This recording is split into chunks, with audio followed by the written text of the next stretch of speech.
Bonjour Marie-Philippe. Bonjour Rebecca. Très heureuse d'avoir l'occasion de discuter avec vous aujourd'hui. Cette année, vous avez fait votre grand retour à CBC Radio-Canada, mais cette fois-ci en tant que PDG. Comment vous décririez la dernière année?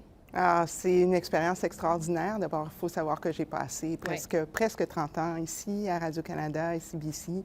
Et j'étais partie depuis 10 ans quand même, ou presque. Et donc, le retour a été très riche. Des retrouvailles, le sentiment de revenir un peu à la maison.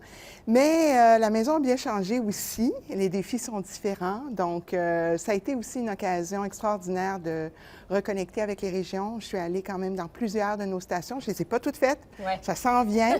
Et puis, ça a été une année quand même, on va le dire, mouvementée. Ouais. Sur le plan social, politique, il se passe beaucoup de choses dans le monde. Et donc, comme diffuseur public, comme source d'information, ça a beaucoup occupé nos équipes, mais ça a beaucoup occupé aussi les gens qu'on sert. Que ce soit des catastrophes naturelles comme les feux de forêt, ou que ce soit l'impact des élections américaines l'automne dernier, et tout ce que ça a transformé dans nos relations avec nos voisins, la préoccupation que les gens ont eue et ont encore par rapport à la société canadienne, sa cohésion et sa capacité de décider pour elle-même, de ne pas être sous pression économique ou autrement. Tout ça, ça impacte évidemment le travail qu'on a à faire et ça l'inspire en fait. Justement, parlant des moments forts, quels sont les enjeux auxquels le diffuseur public doit faire face?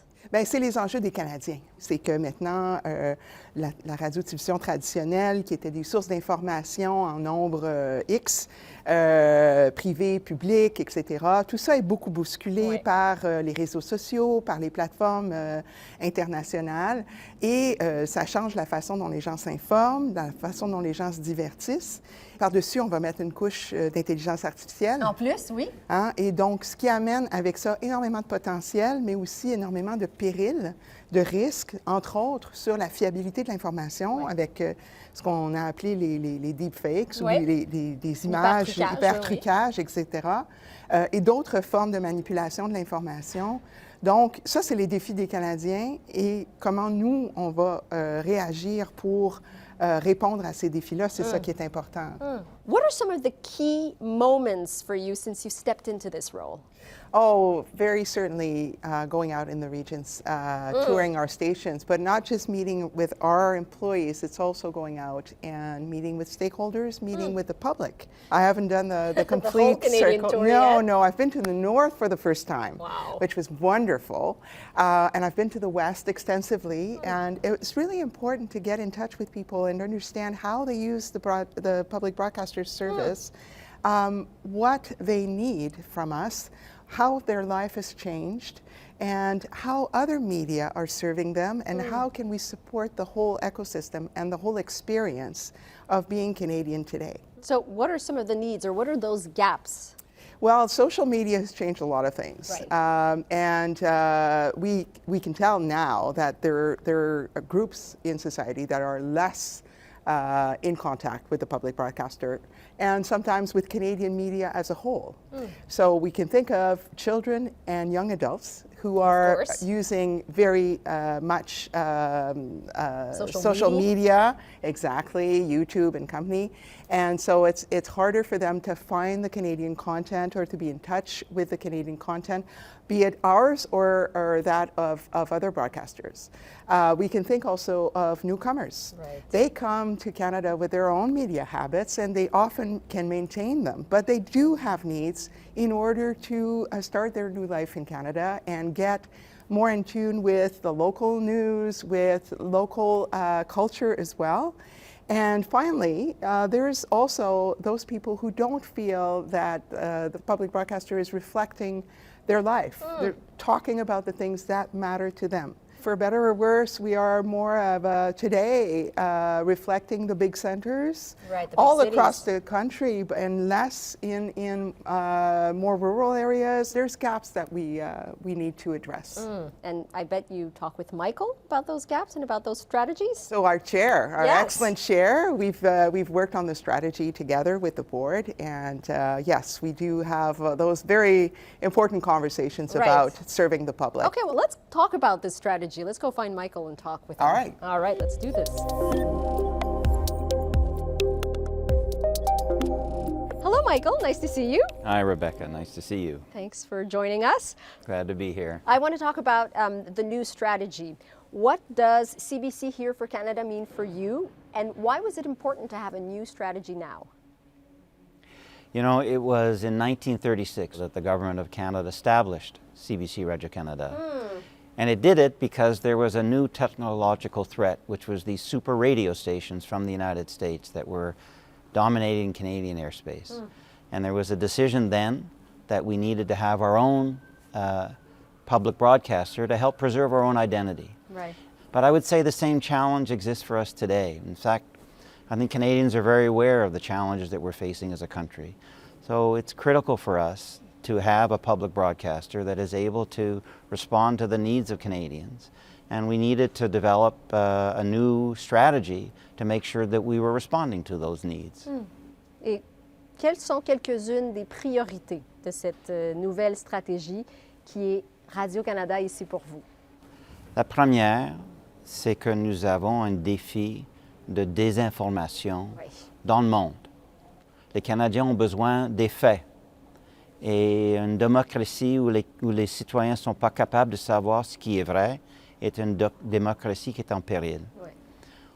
On n'est pas les seuls qui font l'information, mais nous sommes fiers de la confiance que la grande majorité des Canadiens démontrent dans nos services journalistiques. Mais nous savons également qu'il y a des gens qui sont un peu insatisfaits. Et un des éléments de notre stratégie, c'est de mieux comprendre les raisons de cette insatisfaction et voir comment on peut y répondre. Deuxième, il y a un défi pour les nouvelles locales. C'est un élément essentiel de la stratégie d'être plus présent à travers le pays, pas seulement dans les grands centres, mais dans les plus petites villes et des régions rurales. Donc, c'est essentiel que les Canadiens soient capables de communiquer entre eux et de savoir qu'est-ce qui se passe chez eux. Donc, la seule façon de le faire, à notre avis, c'est d'être plus présent que nous sommes maintenant. So I'd say the third big theme is how can the public broadcaster support an ecosystem of media in the country? If Canada only depends on its public broadcaster, then I don't think it's going to be well served. We're proud of what we do, but we think it's equally important that there be other media, private media in the country. And it's not for us to decide how we can help other media, but we want to give the message that we are very prepared to explore that. There's And an openness. There's an openness to it, and we believe that there are ways that we can collaborate together. You know, we're about service, we're not about competition. And then I would say the last priority is just to make sure that we continue to reflect the diversity of the country. And I think we've made a lot of progress, but we still have progress to be made. And we need the best talent from all across the country to come and support the work that we do. J'aimerais ça aussi en savoir un petit peu plus sur les piliers de cette nouvelle stratégie. Qu'est-ce que ces piliers-là représentent? Michael l'expliquait vraiment très bien, Oui. les défis et puis la promesse de cette stratégie-là. Donc, on l'a organisé autour de 3 piliers. Le premier, c'est la proximité. Alors, évidemment, l'importance de se rapprocher des citoyens là où ils se trouvent sur le territoire du pays, et c'est un vaste territoire, mais aussi être au plus près des gens et vivre ce qu'ils vivent et construire la confiance avec ça. Parce que justement, pour pouvoir répondre aux enjeux de certains clientèles qui sont peut-être moins, se sentent moins représentées, Ouais. je pense que si on se rapproche d'elles, on a de meilleures chances de mieux comprendre, d'être plus en empathie avec ce qu'ils vivent. Le deuxième pilier, c'est celui de l'agilité numérique. Bon, le numérique, c'est une évidence, c'est notre avenir. Ouais. Mais l'agilité, parce que ça change rapidement, et nous-mêmes, on doit continuer à offrir des services traditionnels sur nos antennes radio et télé et offrir aussi tous les points d'accès que les gens cherchent aujourd'hui sur le numérique, sur nos plateformes, bien sûr, qui doivent continuer à évoluer, mais aussi sur les plateformes de grand usage qu'ils utilisent. Et partager nos enseignements, partager notre culture numérique avec d'autres éléments du système dans cette optique de collaboration pour soutenir la santé de l'écosystème médiatique et culturel canadien. Et le troisième pilier, c'est un pilier naturel pour un diffuseur public, c'est de faire société. C'est ce qu'on appelle notre rôle rassembleur. Donc, ça veut dire refléter les différents points de vue, autant sur le plan idéologique ou des enjeux sociaux que sur le plan artistique. D'être capable d'être le reflet des différents courants au pays et de pouvoir permettre à chacun de découvrir ces points de vue-là. Vaste programme. Intéressant programme. Intéressant programme, mais vaste programme. À quoi vont ressembler les 5 prochaines années pour CBC Radio-Canada? On sait comment ça commence, Oui. mais on ne sait pas exactement Comment on comment va finir. Je pense que la direction est très solide. Oui.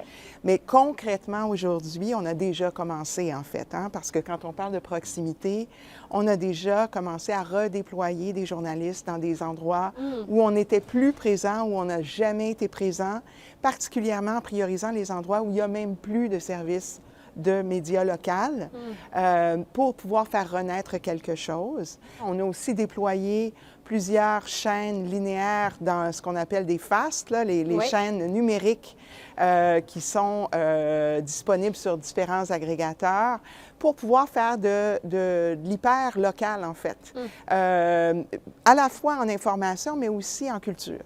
On a donc plusieurs initiatives qui sont déjà en marche pour que ce plan-là prenne vie.